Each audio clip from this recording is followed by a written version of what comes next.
こんにちは、ずんこです。オカルトレジリエンスチャンネルを始めます。今回ご紹介するスレッドはこちらです。誰か最近不思議な体験した人いる？心霊体験した人はなかなかいないかもしれないけど、不思議体験なら結構いそうですよね。 UFO を見たとか、ユーマに会ったとか、異次元行ったとか、どんな不思議な話が出るのか楽しみです。それでは始めましょう。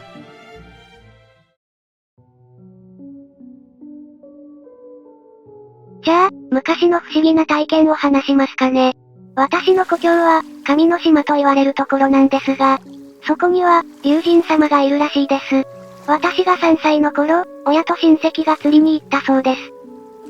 周りが釣りに夢中になってた時、ふと周りを見たら、私がいなくて、慌てて探したらしいです。5時間後、釣り場よりもはるかに離れている山で、見つかったらしいです。その時私は、ヒゲのおじいちゃんとお話ししてたのを、と言ってたらしくて、祖母たちが、龍神様に、気に入られちゃったんだね、と、話してたみたいです。私自身、昔すぎて全く覚えてませんが、それからずっと、迷子になっても必ず、長いヒゲのおじいちゃんに、助けられてたそうです。母から聞いたので、私はよくわからないんですけどね。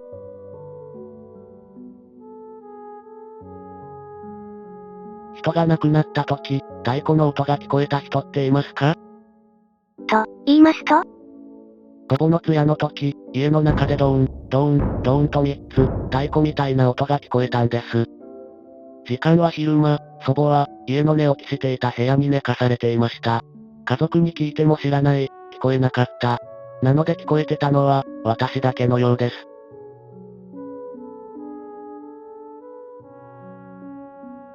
最近ではないですが、他サイトに書いたら、共感者が多かったこと。子供の頃、夏の夕暮れに、兄弟で帰っていた。ふと、山を見ると、いつもの月より、ありえないくらい大きな月が出ていた。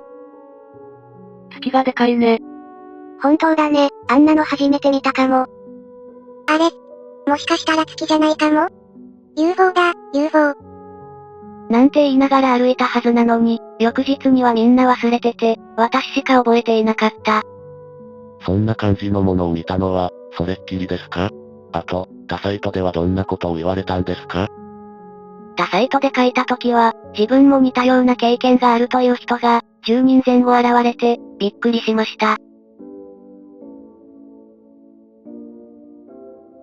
真っ黒い人を、2回見たことがある。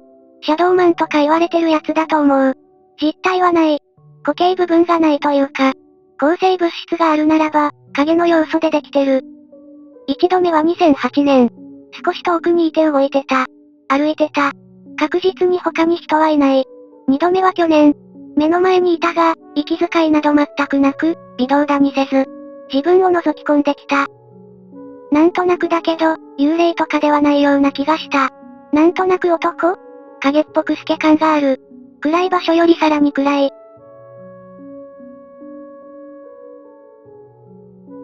じいちゃんの代までは、結構大きく農家やってたんだけど、母親の代からは、家庭菜園くらいな感じで、畑を適当にやってるんだ。で、手がかけられるのなんてたかが知れてるし、うちは片親だから、男手が全くない。姉貴もいるが、畑興味なし。昨日、お盆で実家に帰って、草刈り機担いで雑草買ってたら、キュウリが植えられてる、緑の棒を組んだやつに、小さい人形みたいなのが、2つあったんだわ。あったっていうか、座ってる。鳥よけにもなんねえわら、って思って近くに寄っていったら、ふわって消えたんだけど。あれって何なの？親に聞いても知らないし、見間違いなんだろうか？ちなみに今朝はまだ見てない。よくわからんもの、ってのはいるんだな。コロポックルだよ。心の綺麗な人には見えるんだよ。君が継いであげな。じいちゃんの意志を。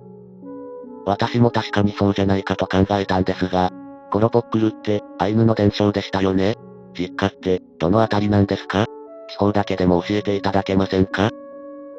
実家は北関東。親戚来たから、ちびっこビビらせようと思い、畑に小さい人いるぜわら、って話してたら、その子供のおじいちゃんが話に入ってきて、昔実家で、蚕をやってた時には見たらしい。60年以上前だが、おっちゃんが小学生くらいの頃。今は畑だが、桑の木畑だったらしい。桑の枝切ってる時に、白い服着たの見たって言ってた。それは蚕の見間違いじゃねえのか、と思ったが、養蚕やってる家なら、そういうのもあるんじゃねってことで終わった、わら。きっとあれは、蚕のなんかだと思うようにしたわら。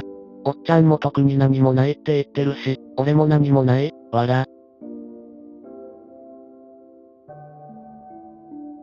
昨日の夜、交差点で、人の輪郭をした、薄い光の線のようなものを見たが、目の錯覚かもしれない。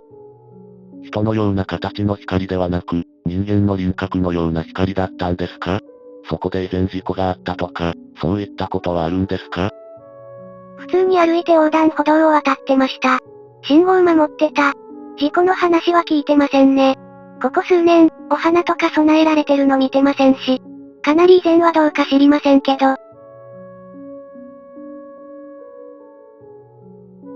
最近どころか、30年くらい前だが、幼稚園で、草、と呼ばれる奇病が大流行したのに、誰一人覚えてない。30年も前だから忘れたんじゃなく、翌年小学校に上がった頃には、俺以外全員忘れてた。草とは、顔に草が生えるから、俗にそう呼ばれてた。草というよりカビ、いやヒゲが生えた感じ。園児の顔にヒゲ。あるいは、磁石に大量の砂鉄がぶら下がってるイメージが、一番近いか。不思議な体験かどうかはいまいちわかりませんが、たまに私が体験する金縛り。他の人の体験談とは、なんだか違う気がして。